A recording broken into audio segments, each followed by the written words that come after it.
Hoje, o Melhor e Mais Justo discute os desafios para garantir os direitos às populações tradicionais brasileiras. Estamos ao vivo pelo portal tvt.org.br e também pela Rádio Brasil Atual FM 98.9 em São Paulo, 93.3 na Baixada Santista. Participe pelo nosso portal ou pelo telefone 0 operadora 11 4930 7356.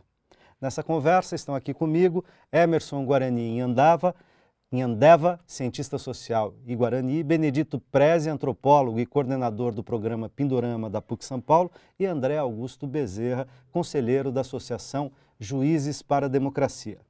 Nesse bloco, que é o último do programa, eu gostaria que vocês falassem sobre o reconhecimento do valor desses grupos étnicos que tanto contribuíram e ainda têm muito a contribuir para o desenvolvimento social brasileiro e para a formação da cultura nacional. Como vocês avaliam o olhar e o tratamento da sociedade brasileira aos povos tradicionais? Benedito. É um grande desafio, porque nós vivemos num país pluricultural e pluriétnico e pouca gente tem a consciência disso. É um legado grande que nós recebemos, né, de 1500, só que a história desses povos é uma história de massacre, né? Quer dizer, a nossa relação com as comunidades tradicionais sempre foi muito complicado, porque o modelo imposto aqui foi um modelo autoritário, unicista, né? Então não aceitava o diferente. Esse espaço das comunidades indígenas foi uma coisa que está sendo conquistado e eu saúdo assim, com bastante alegria de ver esses jovens indo para as ruas e procurando os próprios movimentos indígenas. Essa passeata que teve aqui em São Paulo no dia 3 se deve muito justamente a essa juventude que pela internet convocou, né, e a primeira manifestação foi no Dia Internacional dos Povos Indígenas, que é uma coisa que não é muito comentada aqui no Brasil, que é em agosto, né, dia 6 de agosto. Então, é uma juventude que ficou muito antenada e percebendo que é importante essa solidariedade para a gente resgatar as nossas raízes de povo mestiço. Ok. André, na verdade, essa questão que eu abri o terceiro bloco, que o Benedito fez essa consideração, essa resposta, ela engata naquilo que a gente vinha discutindo ao final do segundo bloco, que o Emerson dizia, quer dizer, você tem, embora tenha conquistado direitos, tem a Constituição, tem os movimentos e tal, é importante que o Estado cumpra o seu papel de favorecer a organização e a autonomia da sua população e nela dos povos tradicionais do Brasil, mas que isso não é dado, né? Isso tem que ser conquistado permanentemente, não dá para descansar, porque aí os interesses, outros interesses vêm solapar os nossos direitos. Não podemos dormir, né? Basicamente é isso. E apesar do fortalecimento dos movimentos indígenas, né, não podemos esquecer que as relações não são iguais. Eu estive na região cacaueira da Bahia, semana retrasada, né, e onde há um conflito muito sério entre os tupinambás, né, e proprietários local da região. E a luta é visivelmente desigual. Eles têm um movimento, eles estão organizados, só que os proprietários, por exemplo, têm o quê? A mídia, né, que joga toda a população da cidade, da região, das cidades, da região, contra eles. Contra os índios. Contra os índios. Além das possibilidades de dinheiro, recurso, armas, etc. Né? Etc. Para você ter uma ideia, há um outdoor na BR-101 com uma espingarda e dizendo eles não são indígenas. Né? Então, há um verdadeiro clima de faroeste na região. Né? Basicamente, é causado hoje pela omissão do Estado. Né? Na medida em que há um estudo concluído da FUNAI no sentido de demarcar as terras indígenas. Né? Tupinambás, ali na Bahia. Exatamente, Tupinambás. Esse estudo está aprovado na mesa do ministro da Justiça há mais de um ano. Pelas normas, ele teria 30 dias para fazer a portaria, né, demarcando, ou não demarcar e justificar, né, porque não estaria acolhendo o laudo da FUNAI. Mas não, está o silêncio. e o silêncio está agravando o conflito e agravando a situação dos índios. Emerson. Muito bem colocado pelo André. Desde 2009, o cacique Babau Tupinambá, né, tem sofrido aí diversas hostilidades. Ele é, hoje em dia, uma das pessoas aí mais ameaçadas no país, né, inclusive por esses grupos locais, né. No mesmo ano, após ele voltar de um encontro com o presidente, né, ao desembarcar, né, 2009. em 2009, né, ao desembarcar na Bahia, uma das suas irmãs foi presa, que inclusive estava junto com ele, né, pela Polícia Federal. Digamos de passagem que esta polícia também, muitas vezes, se coloca à mercê também desses grupos locais. Hoje mesmo, né, um grupo de Guaranis Kaiowá, no Mato Grosso do Sul, né, já, através das mídias sociais, né, já colocaram, né, todo o confronto que eles estão tendo, não só com os fazendeiros, mas com a intimidação da Polícia Federal, que desmerece todo tipo de cultura, todo tipo de visão cultural ou religiosa, né? Inclusive colocando-se palavras extremamente pejorativas, né? E desmerecendo qualquer tipo de direito adquirido aí, né? Quando eu digo Estado... Desrespeitando, né? Utilizando o seu modelo, quando eu digo que tem nome, porque são algumas pessoas que estão a favor e estão contra os povos indígenas, né? E essas pessoas têm nome. E muitas vezes a região, né, os colocam numa situação, por exemplo, se a gente for pegar o estado do Mato Grosso do Sul, onde é uma das regiões mais conflituosas do país, vários processos que rolam em várias instâncias não são mais atendidos pelas comarcas locais, não sei o nome correto, mas já estão sendo atendidos em São Paulo, justamente porque não existe uma isenção do Estado, da Justiça, né? Ou seja, delegados, polícia, políticos, comarcas, né? Veja o caso do Marçal de Souza. Fazem 20 anos do seu assassinato, prescreveu. 25 anos, esse ano prescreve.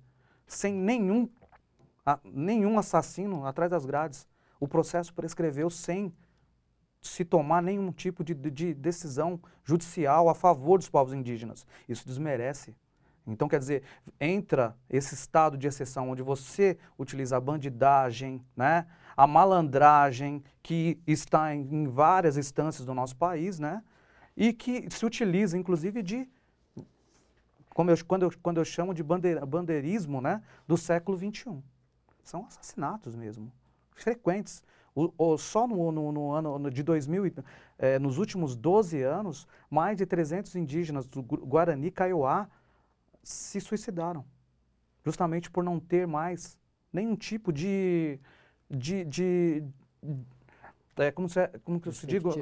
perspectiva de vida dentro dos seus territórios tradicionais. De desterramento, de aculturação, de pobreza, de miséria, de abuso, isso eventualmente em vários índios, né? Gerar um estado tal que não faz mais sentido, inclusive, viver, né? Verdade. Benedito, eu estava aqui pensando uma coisa, quer dizer, como é que vocês, Benedito e todos, né, mas passando a palavra para o Benedito primeiro, analisam nos nossos modelos políticos, econômicos e tal, como vencer a chamada crise do padrão civilizatório, né? Quer dizer, como garantir de algum modo, como ir na direção da garantia de que povos, grupos diferentes possam ter processos civilizatórios, processos de desenvolvimento diferentes. Então, acho que aí vai muito, o grande desafio é a questão da gente construir um modelo de Estado, né? Um modelo de país. Eu fico assim um pouco incomodado quando o nosso presidente fala assim, porque nós precisamos ser um país de classe média, né? Classe média não é padrão em termos de humanismo, de valores, né? etc. Talvez ela esteja falando só exclusivamente em termos de condição de vida, né? Condição de vida econômica. Ou seja, ninguém muito rico, nem ninguém muito pobre, todo mundo mais ou menos pelo meio. Se for isso daí, eu acho que os povos indígenas, eles são modelo, né? Porque lá não existe nem pobres nem ricos, né? Enquanto que nos países ocidentais, a classe média, a média alta, no fim, é um modelo que exclui. E a gente está pagando preço muito alto pela violência, né? Violência dos excluídos. Então, acho que a escola tem um papel importante, né, em termos de se pensar num outro tipo de sociedade, de participação. Então, a gente está falando muito agora nessa democracia participativa. Não basta apenas a gente eleger alguém e deixá-lo lá para ele fazer o que quiser, né? Então, mas não é mais, não. Então, a democracia participativa supõe um convívio na diferença, né? Uma construção na divergência. Não é que todo mundo vai pensar igual, né? Aliás, o pensamento único leva para um outro caminho, que não é da democracia, né, André? Exatamente. E falando, como muito bem levantado, a escola, e eu também falo dos meios de comunicação, né? No Brasil, aqui é uma exceção, no Brasil a gente sabe muito bem dos oligopólios, né? O direito à palavra é dado a meia dúzia de famílias, grandes proprietárias dos meios, né? E que na sua programação diária transmitem uma ideia de modernidade ocidental, né? Como se europeus fôssemos, né? E os índios estão excluídos disso. Eles, portanto, segundo essa doutrina, que até hoje, no final das contas, é adotada, eles têm que se adaptar a um padrão de vida que eles não escolheram. Emerson. Então, eu sou da área da educação, né? E a área da educação carece também de uma correção histórica, né? A Lei 11.645 de 2008 é uma lei que busca, né,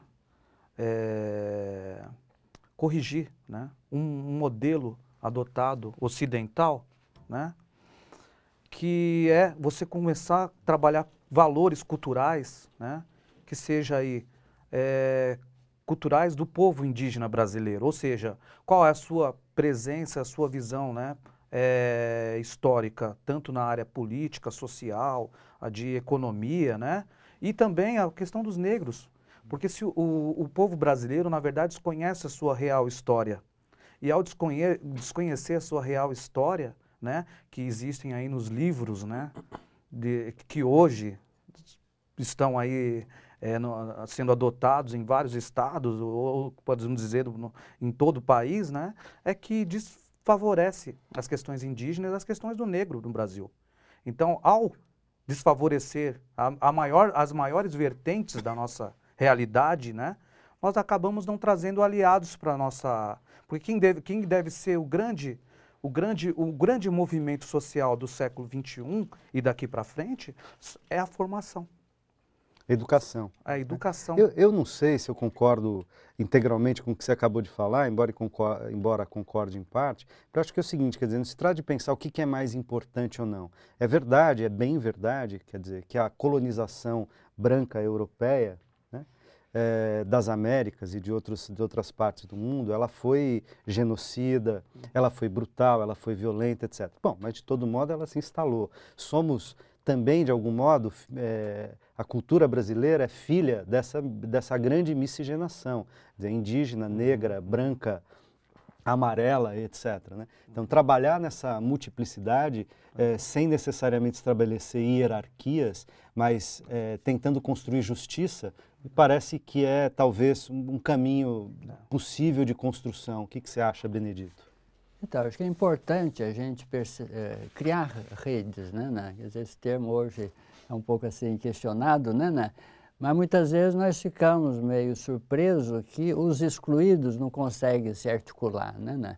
Então, essa famosa Lei 11.645, que englobou também uma lei anterior, que era a questão afro, e parece que teve um certo incômodo por parte do movimento negro. Dizendo, não, nós temos a nossa lei, então parece que há uma certa competição, né? Então nós estamos num momento muito importante de unir as forças e criar grandes frentes, né? Ninguém vai conseguir avançar sozinho, né? E esses jovens hoje, que a gente achava que eles estavam todos acomodados, eles estão ávidos e estão dispostos a participar dessa frente, né? Então, eu acho que fica um desafio grande. Ele falou uma questão da mídia, que é uma coisa assim, muito séria, né? Muitas vezes a gente não consegue levar isso para fora, mas nós temos que criar canais alternativos justamente para pegar a nova geração, porque eles é que vão dar o perfil desse novo país. E a gente tem que resgatar essa cultura, as matrizes brasileiras, né, que é a matriz indígena, a matriz afro e a matriz europeia, que sejam, que convirjam todo para um país diferente. Construído na diferença, né? E é justamente aí que eu queria entrar e foi o... Então eu vou pedir para você que você entre concluindo, porque o nosso tempo está acabando. Então, na verdade, o que eu vejo na educação é que as matrizes estão esquecidas. Isso precisam me incomoda. ser resgatadas. Agradeço muitíssimo a presença de vocês, agradeço também a você que nos acompanhou até aqui. Logo, o conteúdo desse programa estará disponível no nosso portal, onde você pode sugerir temas e rever outros debates que a gente já fez por aqui. Acompanhe a nossa programação também pelas redes sociais, facebook.com/RedeTVT, pelo Twitter, @RedeTVT e pelo canal 13 da NET. A gente se encontra na próxima quinta-feira ou a qualquer momento pela internet. Forte abraço!